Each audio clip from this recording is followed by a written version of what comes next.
This is one of the cheapest grinders you can buy, and somehow it can actually do espresso.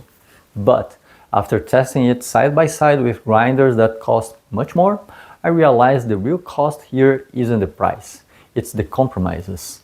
And depending on who you are, one of them might be a deal breaker. This is the Kingrinder P2. I paid 31 euros for it on AliExpress, and I tested it both for espresso and Pourover. By the end of this video, you will know exactly who this grinder makes sense for and who should skip it. Before we talk about taste, we need to discuss where the P2 saves money, because you will feel it immediately. Like all King grinders, it comes in a very simple box, which I honestly don't mind. I prefer the money going into the grinder, not the packaging. The body and catch cup are plastic, the internal parts are metal, and in the hand it feels exactly like the price suggests, especially when you compare it side by side with grinders like the Z6 or even the K6. That said, it's very light, only 334 grams, and compact, 13 centimeters tall and 5 centimeters in diameter. That actually makes it a very good travel grinder. I know before you ask, it doesn't fit inside an AeroPress, but it goes in a Coupa Mocha kit and it sits perfectly inside the Timor Crystal Light Travel Brewer. But don't decide yet, you can still carry beans or accessories inside the AeroPress, and this grinder has some surprisingly strong points. The P2 uses 38mm heptagonal burrs with a geometry very similar to the K6. Similar geometry doesn't mean the same cup, and we'll test that side by side. Adjustment is one of the compromises. Each click changed the burr gap by 33.3 microns versus 16 microns on the K6 or K4.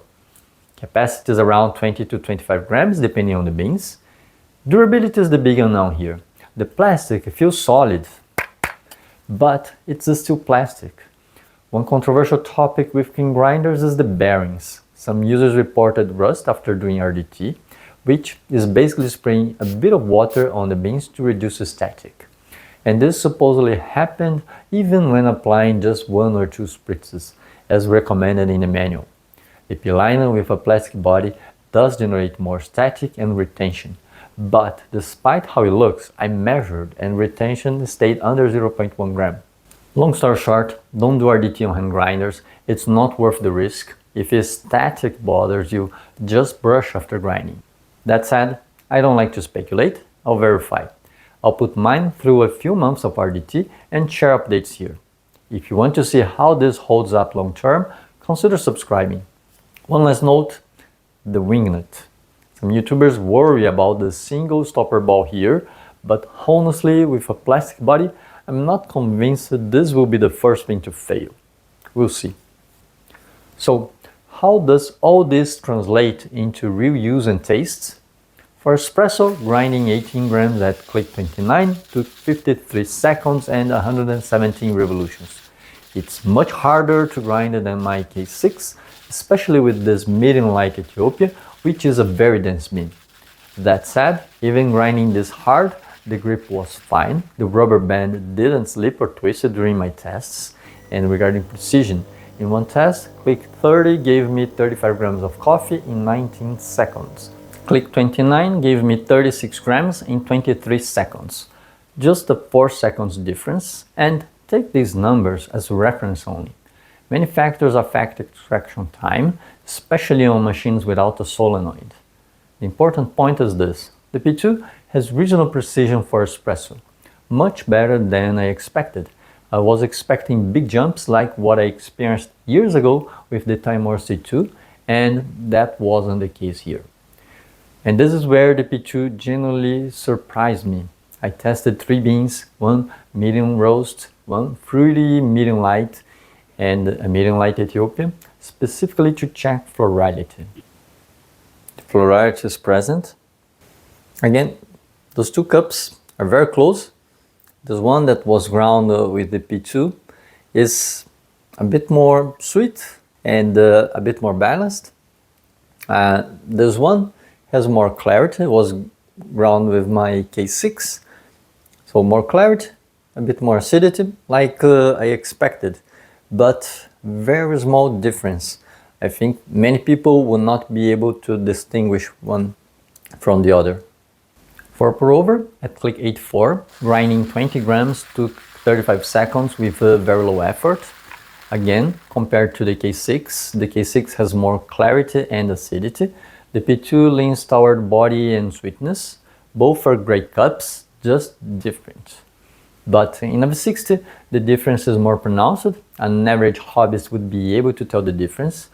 But if you just want better coffee and don't plan to go deep into the hobby, I would guess around 9 out of 10 people with this profile wouldn't perceive these nuances. So, should you buy the P2 instead of a K6 and save about 70 euros?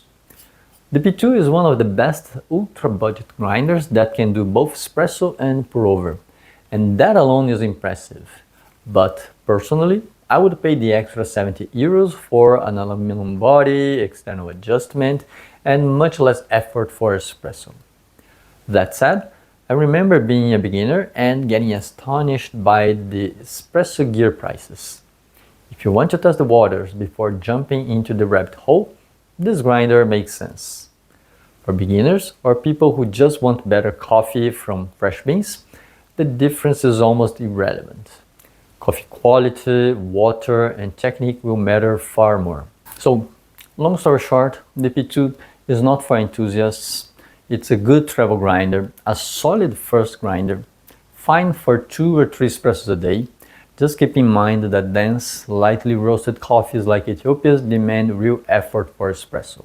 One last comment, why the P2 and not the P1 or P0?